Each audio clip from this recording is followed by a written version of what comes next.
So, first of all, I want to send out my prayers and condolences to Jamin Pug's family. Jamin Pug, better known to a lot of us wrestling fans as Jay Briscoe, passed away yesterday in a fatal two-car accident in Delaware, Lauren, Delaware. And apparently the information that has just come out, courtesy of the Delaware Police Department, is the driver, it was two Chevrolet Silverados. One was, I think, a 1500, and the one that Jay was driving was a 2500, from what I've read. And apparently the woman who was driving the 1500, according to the Delaware police, for some unknown reason, because they were both going opposite ways, Jay, I believe, was, heading, I think, east, I believe, or west. Well, basically, they were just going different directions, And the short of it is, according to the Delaware police, she decided to pull into the lane that Jay was driving in for some unknown reason, and that resulted in the head-on collision of the two Chevrolet Silverado trucks. Like I said, she was driving a 1500, he was driving the 2500, and both Jay and the female driver of the respective vehicles were pronounced dead on the scene. Basically, as Alex Hicks, when he talked about it, said, instantly killed. They were instantly killed. And his two daughters, Jay's daughters, were properly secured by the ambulance and the police, taken to a hospital. One of them is basically all right. Is basically all right. Just has some injuries, and but is resting. She's kind of like stable. The other daughter, who is the oldest, I think, the 12-year-old, I believe. I must, from what I understand, she needs to have surgery on her. Needs to have surgery. She's in critical condition. Her mom, Ashley, has asked for prayers. And, condolence, well, not condolences, but prayers, basically, for her daughter to get better, for her legs to move again. It sounds as serious as it does, that basically the injury to her 12-year-old daughter may have potentially, not saying it did, but may have potentially caused, she didn't say it, basically, but from the sounds of the way she described it, hoping that her legs will move again, it sounds like the injury that she sustained could potentially lead or be diagnosed as a paralysis, but we're not 100% sure. I don't think any of us are. But she's asked for prayers to be sent out for her daughter to get better. It's what, as she puts it, Jamin would want. But it's sad, but so prayers to her family, and also prayers and condolences, to her and her daughters and the entire Briscoe family, or Pug family, over this, because, it's hard to imagine that as a wrestling fan, things like this happen. I mean, this is why a lot of people always say, enjoy life to its fullest. Hug and tell those close to you that you love them. And that couldn't be any more truer than what it is now when it comes to these situations. I mean, I'm reminded basically of what happened with Eddie Guerrero. A lot of us, the last time we saw Eddie was on the SmackDown before, I think it was Great American Bash or one of them. No, it was not Great American Bash. It was, I think I think it was No Mercy. Yeah, I think it was No Mercy. No, not No Mercy. It was Night of Champions. That's what it was. It was Night of Champions. Well, yeah, that's what it was, Night of Champions. And he was supposed to... Was it Night of Champions? No. It was No Mercy. I'm thinking something else. I'm thinking of something else. I do apologize. But yeah, it was No Mercy, I believe, of that year. And he was supposed to face Dave Bautista for the World Heavyweight Championship. And from what we pretty much were given, an idea from Stephanie McMahon herself, Eddie was originally supposed to become champion. He was supposed to beat, Batista for that title at No Mercy. And unfortunately, what happened is around that day,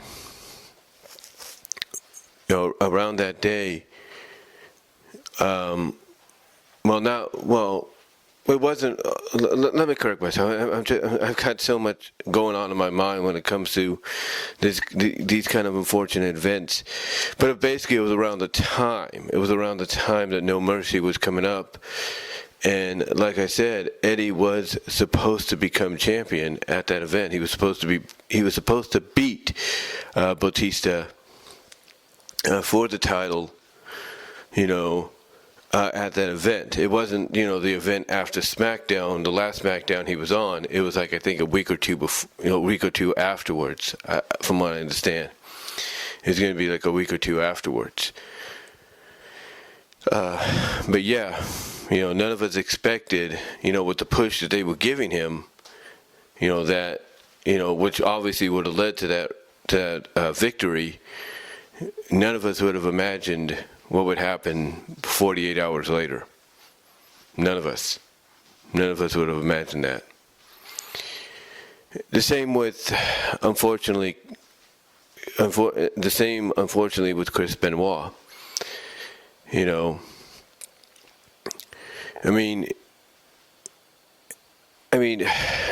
thing is, despite how you feel about him personally, personally as a person, what he did was wrong.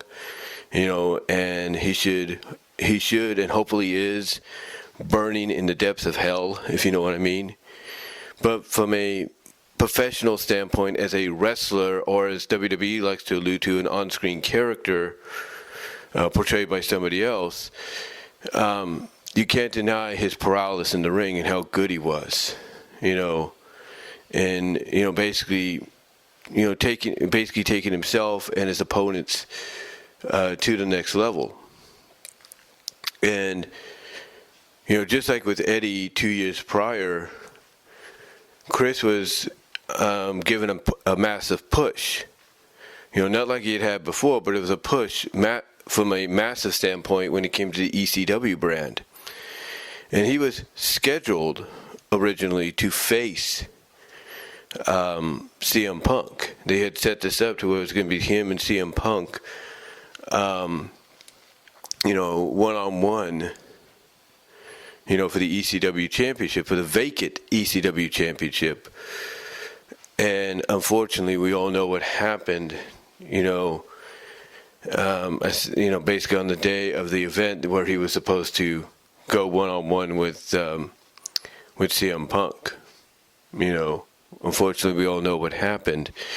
And it really took us all by surprise. It really did. It really took us all by surprise because none of us expected that to happen. None of us did.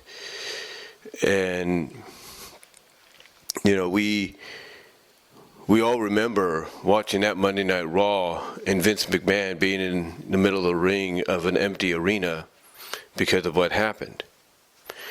And then we also remember 24 hours later, after more information came out, him showing up on ECW television, apologizing for what they had shown the night before, which a lot of us, including myself, actually have on DVD from its original recording, and saying that as of right now and as of last night, we would never hear of Benoit ever again. And the way they've kind of worked around that, as I mentioned, is to basically classify the Benoit character the Benoit that we see on television as somebody else and not basically one and the same. But I bring both of these up because these were sudden, unfortunate, tragic situations. One, like I said, with Eddie, unfortunate and tragic. The other with, Benoit, tragic and, basically, a tragedy that shouldn't have happened, period. A tragedy that shouldn't have happened, period. But I'm reminded of those two, in a sense, as different as those passings were. One unfortunate, one tragic at the hands of the person that passed as well. And it reminds me of the fact, I bring those up because when I hear what happened to Briscoe, it's just hard to really put into context, to put into words, the fact that, here's a guy that had just been given, along with his brother, their 13th World Tag Team Championship reign over one of the best tag teams in the world today, FTR, at Final Battle, in one of the most brutal, violent dog collar matches in history, thus culminating in probably one of the best, wrestling trilogies, rivalry-wise, to ever come out of professional wrestling, whether you work for Ring of Honor, AEW, WWE, New Japan, you name it. And to know the fact that the reason they were given this run, they were given this 13th run, was because they were going to be one of the centerpieces, the heart, if you will, of Ring of Honor. That is, to me, that is not just high praise from someone like a Tony Khan saying, hey, I want you guys to be our tag champs when we go and have television soon, in some capacity. But that is also a huge respect by Tony Khan to say, hey, you're one of the best tag teams outside of FTR, and I need FTR and AEW more so than Ring of Honor, so I'm going to put the belts on you. And again, that's high praise and respect by TK. I don't think any of us could deny that. But now, all of a sudden, you have this situation unfortunately happen. And it's like you just never know what's up the road. You never know, what life has planned for you, or even what the afterlife has planned for you, or what God himself, the Lord above, has planned for you. You never know. Again, it's unfortunate because, like I said, like Alex Hicks, just Alex here on YouTube, pointed out, we had all just saw him compete in that match against FTR. And it's hard. It's hard for a lot of us as fans to know that this happened, that this occurred. And what's even crazier, like I said, is he was a tag team champ, and now the question is what happens to the tag team titles. Well, obviously, the answer is they got to be vacated. But now also the question is what happens with Ring of Honor. Because Tony Khan, when he bought it, you can't tell me that his initial goal was to have the Briscoes not just be part of it, but be, as I mentioned, the heart and soul of that company as they've been since its inception. And now the question is, where does he go from here with Ring of Honor? Does he continue to move on with it? Or does he, maybe out of respect for Jay, say, you know what, I can't do Ring of Honor anymore because the Briscoes were Ring of Honor, and it's just a shell of its old self? Or does he continue on? Does he continue Ring of Honor on in the memory of Jay, and maybe out of respect to Jay, give Mark a rub. Say, Mark, I'm going to make you champion. I'm going to make you Ring of Honor champion out of respect to your brother. I'm going to have you beat, Claudio, and you're going to become champion. Is that what happens? We don't know. We don't know. I could tell you this. In its short history, this will be the second time that AEW is going to really have to restructure, in a sense, restructure the programming. Maybe not as much as they did for John Huber, for Brody Lee. But they're going to have to restructure it somehow tonight. That pretty much is a fact. They're going to have to do that. Because I know that when you work closely with somebody, and whether or not they were part of your roster initially or not, it will affect you. It will affect you. And I guarantee you, that audience tonight, when that screen pops up and it says in memory, you're going to hear them chanting Briscoe, Briscoe, Briscoe all night long. You know that. You know that that's exactly what they're going to do. That they're going to chant Briscoe, Briscoe, Briscoe.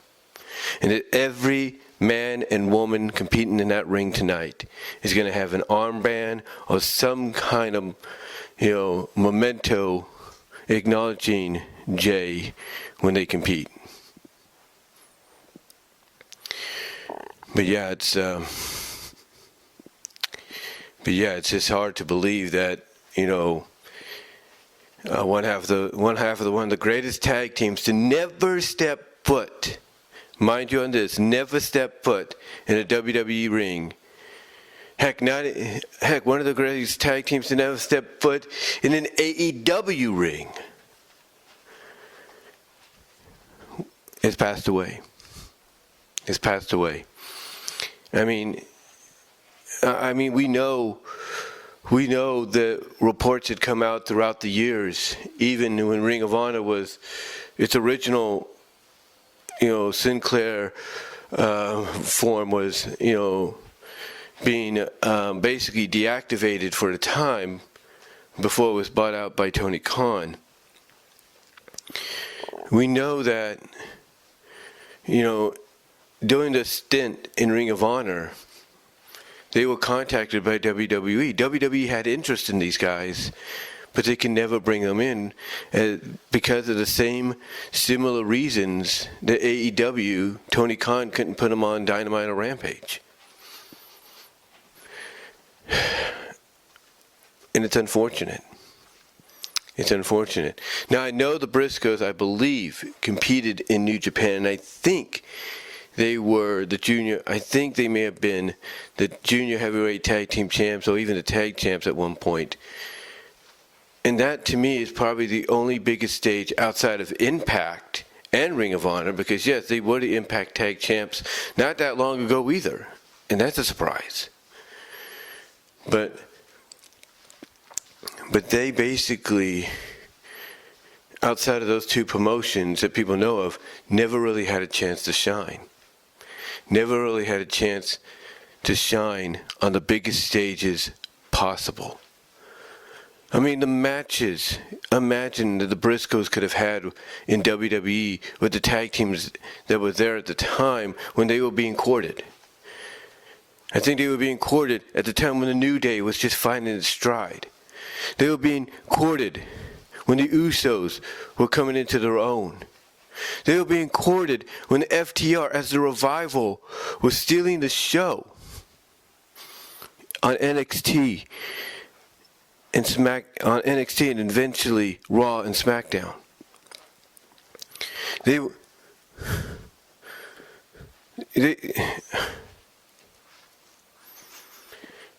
could have faced Alpha Academy. just as they were starting to rise up the ranks and become a formidable tag team. They could have faced any combination of sanity. The possibilities were there, but they never got the chance, to do it. They never got a chance to make those possibilities a reality. They never did. I mean, you look at AEW, and yeah, they've been able to compete against some AEW talents, tag team wise, not just with Ring of Honor, but other places like House of Glory and stuff.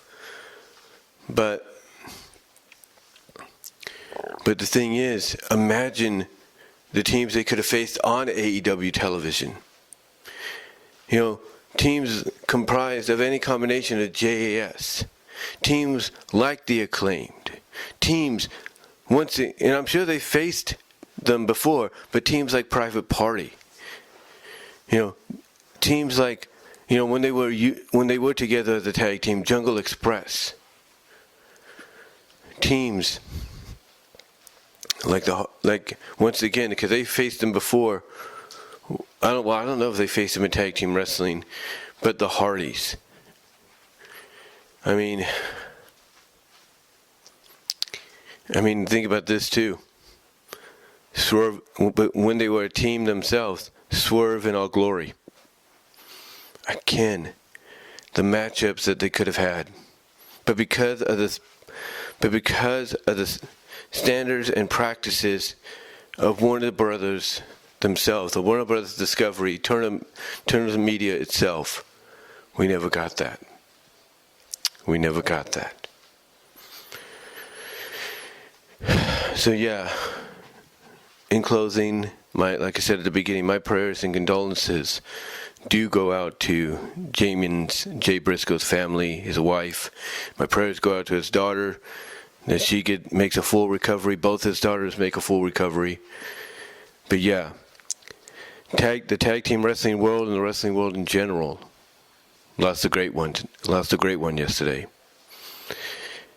And you know what? You can crap on WWE all you want. You can worry about the inner workings on how that's going to affect the product all you want.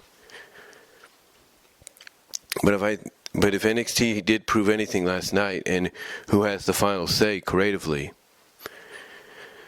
Shawn Michaels told them to break the news. To break the news about what happened. And they did. They didn't have to, but they did. So, yeah. Again, my prayers and condolences to his family, in this moment of loss. My prayers for his daughters to make a full recovery. And all I can say is thank you, Jay Briscoe, for the memories that you gave us as fans. I never got to see you guys live in person when you would tour Independence. But I did watch some of your matches, as tag team champions, as a world champion. And I have to say thank you for all the memories, man. You will be missed. And Mark, if you decide to hang it up, we do understand. But if not, and you want to carry on your brother's legacy for who knows how much longer, I hope and pray Tony Khan, he does the right thing, respectfully, and just like your brother, gives you a shot at being the champ in Ring of Honor, heck, gives you a shot at being a champ in AEW. And that's all I can say. So again, thank you, Jay. You will be missed. Godspeed. And guys, if you're wrestling fans out there watching and listening, give me your memories on Jay Briscoe. Did you ever see him in person? What did you think of him? And until then, I am out.